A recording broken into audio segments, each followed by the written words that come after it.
You think it's just harmless venting, a quick message to your work bestie about your boss's latest ridiculous move. It feels so good to finally get it off your chest. You trust them. But that little private chat is about to become the reason you're staring at an unexpected meeting invite from HR.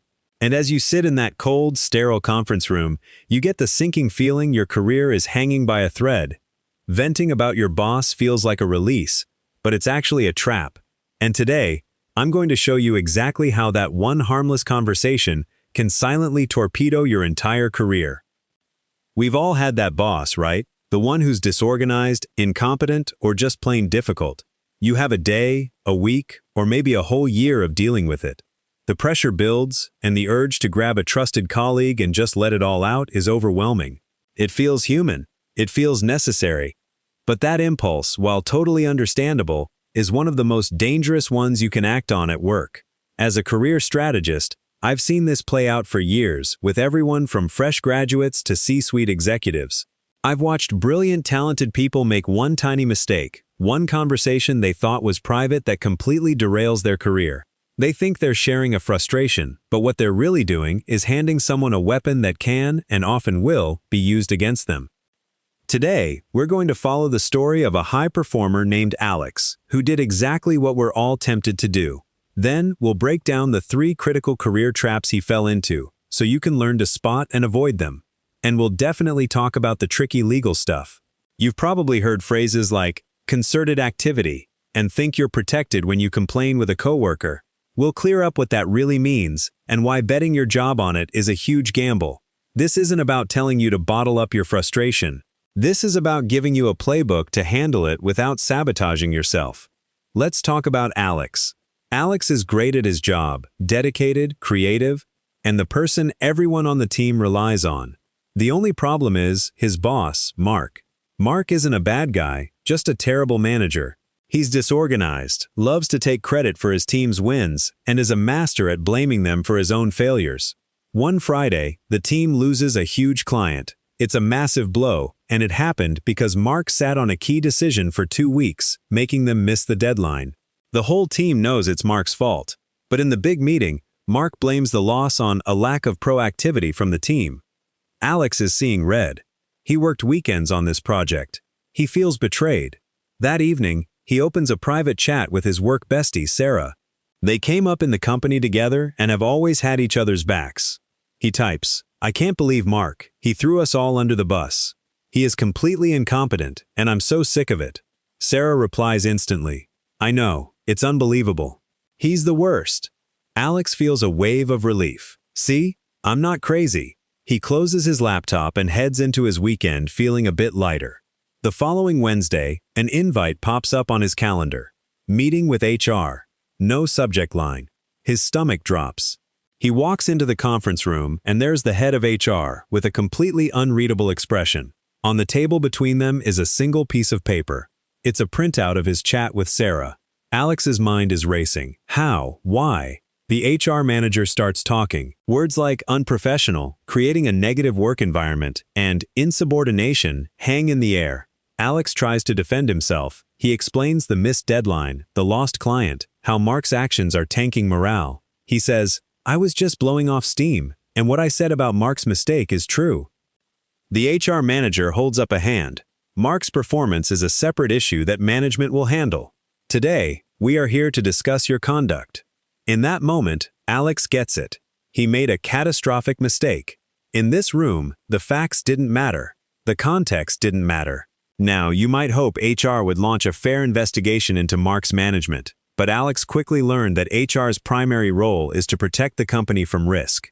From the organization's perspective, he was the one who had created a documented record of unprofessionalism. He was the immediate problem. The outcome is swift. Alex isn't fired on the spot. He's put on a formal performance improvement plan, PIP, for unprofessional conduct.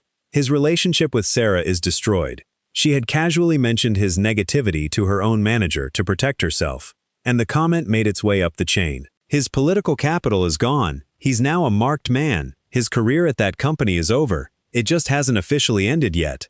Alex's story is a nightmare scenario, but it highlights 3 traps that catch even the smartest employees. Let's break them down so you'll see them coming a mile away. Trap 1. The trap of broken trust. You think you're sharing a secret frustration, but you're actually sending a much deeper message about yourself. Take Maria, a rising star at her marketing firm who was on the fast track for a promotion. Her manager, while brilliant, was notoriously disorganized. Maria would often vent to her colleague David over coffee. "I swear, if he just planned 1 week ahead, our lives would be so much easier," she'd say. David would always nod and agree. A few months later, a team lead position opened up the promotion Maria wanted. David was asked to give some informal feedback on the candidates. He didn't want to throw her under the bus, but when a senior manager asked him directly about her leadership potential, he hesitated. He said, "Maria is brilliant, but I sometimes worry about her ability to handle pressure and fully support leadership's direction." Maria never got the promotion. She never even found out why. Her seemingly harmless venting wasn't seen as a comment on her boss, but as a reflection of her own character. Here's the lesson. When you complain to a colleague, you're showing them how you act when you're unhappy. You're signaling that when things get tough, you talk behind people's backs. Whether they realize it or not, that colleague will file that away. They'll wonder, if she talks about our boss like this, what will she say about me when I mess up? Trust is the most valuable currency you have at work. Companies don't just promote competent people, they promote stable, reliable people. Venting, even to a friend, can quietly mark you as a risk. Trap 2. The trap of the legal gray zone. This is one of the most misunderstood areas of employee rights. Back in that HR meeting, Alex thought the truth and his right to speak it would protect him. He was wrong. First, let's bust the biggest myth: freedom of speech. In the US, the First Amendment protects your speech from the government. It generally does not protect you from your private employer. Your company can absolutely have rules about professional conduct, and calling your boss incompetent is an easy way to violate them. But wait, you might be thinking, what about concerted activity? This is where it gets really tricky. The National Labor Relations Act, NLRA, does protect employees who team up to improve their wages, hours, or working conditions. This could cover a group of employees who formally bring a complaint about a supervisor's bad behavior to management. The National Labor Relations Board has even protected employees fired for criticizing a boss on Facebook, but that was part of a broader group conversation about workplace issues. So why wasn't Alex protected?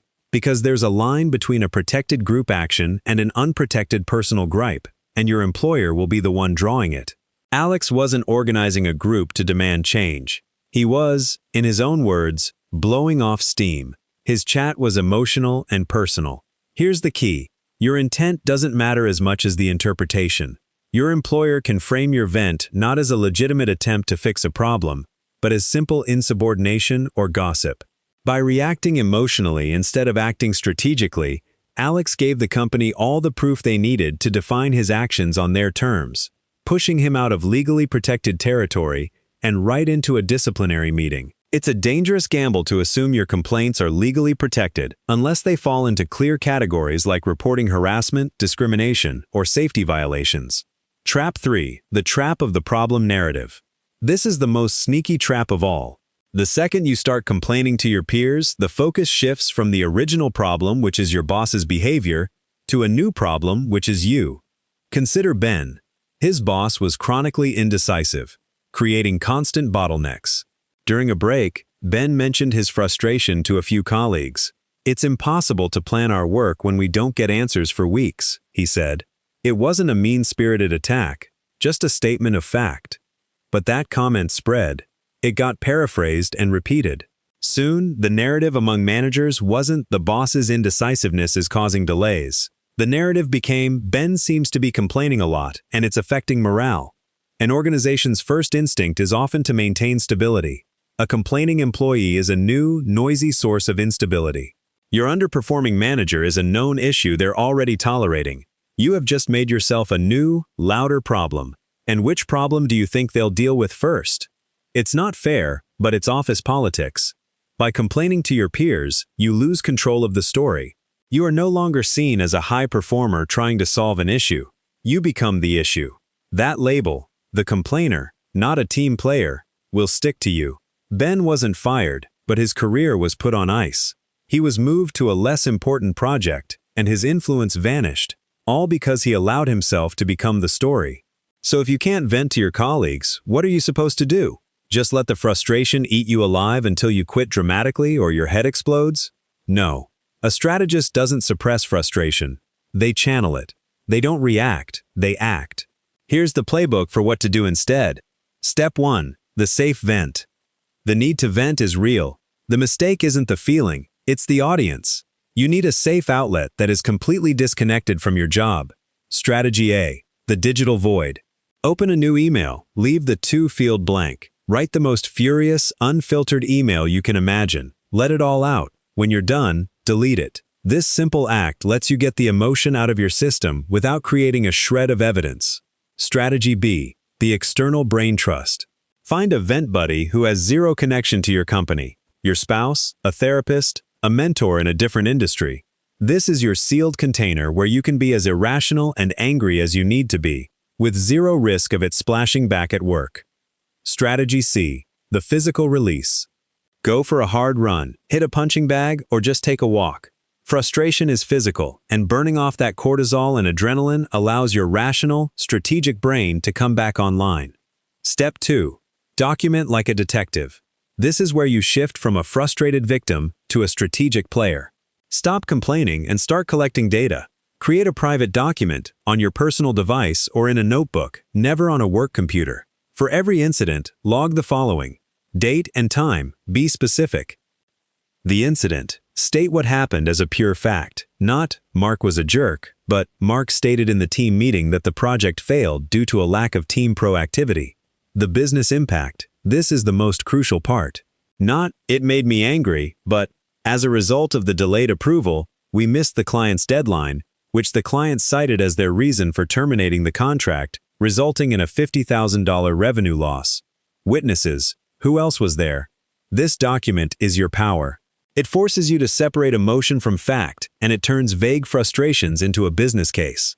Step 3. The strategic conversation. Sometimes you can address an issue with your boss directly, but this requires skill and a total lack of emotion. You aren't there to confront, you're there to problem solve. Frame everything around shared goals. Instead of, you never give clear instructions, try, I want to make sure I'm delivering exactly what you need. I think I could be more effective if we could find 15 minutes on Mondays to align on the week's priorities. Focus on business impact. Instead of, your indecisiveness is killing us, try, I've noticed when our team doesn't get final sign-off by Thursday, our partners in finance have to work weekends. I'm concerned it's straining that relationship. Is there a way I can help streamline the approval process for you? You're not an accuser, you're a helpful partner. This gives your boss a chance to save face and positions you as a strategic thinker. Step 4. The HR nuclear option. Going to HR is your last resort, not your first move. You use this option only when a boss's behavior crosses from incompetence into clear policy violations or illegality, harassment, discrimination, or major ethical breaches. You also use it when their actions pose a documented, significant threat to the business, and all your other attempts have failed. When you go, you don't walk in to vent. You walk in with your detective file. You schedule a meeting and start calmly. I'm hoping to get your guidance on a sensitive issue. My goal is to help my team and the company succeed, but we're facing some challenges that are impacting our performance. I've compiled a few specific examples and was hoping for your professional advice. Then you present the facts, the business case.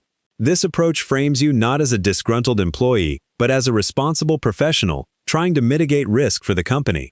It makes it much harder for HR to dismiss your concerns and increases the odds they will investigate the actual problem. We started with Alex, who sent one harmless message and watched his career unravel. He stumbled into the trap of broken trust, the legal gray zone, and the problem narrative. It's so easy to do. That urge to vent about a bad boss is a quick fix for a deep frustration, but the fallout can last for years. But you're not going to make that mistake, because now you have the playbook. You know how to vent safely, document like a detective, manage up, and use HR as the precise, powerful tool it's meant to be. Here's the bottom line. Bad-mouthing your boss gives away your power. It turns you into a victim of office politics. Strategic communication and documentation keep that power firmly in your hands. It's the difference between being a casualty of your career and being the architect of it. Now, I want to hear from you. Have you ever been in a situation like this, tempted to vent about a boss? What did you do? Share your stories and what you learned in the comments below. Let's help each other out and let others learn from you. And if you found this valuable, hit that like button and subscribe so you don't miss what's next.